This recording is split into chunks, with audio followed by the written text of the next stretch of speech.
In this video, I'm going to show you how you can easily set all your Facebook photos to only me. Be sure to watch the video to the very end so you don't make any mistakes, and of course do not forget to like this video and subscribe to my channel. Thanks guys. So let's get started, and first off, open up Facebook app, then head over to menu. Then hit at that gear icon to open up settings. Once you are on settings, get into profile settings and then profile and tagging.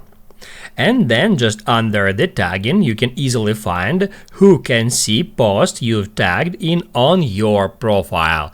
You can just tap at that option, then tap at more, and if you want to set all Facebook photos to only me, you have to select only me. And what that will do, that will set all your Facebook posts, including your photos and photos you have been tagged in, to only me. That's how it's done.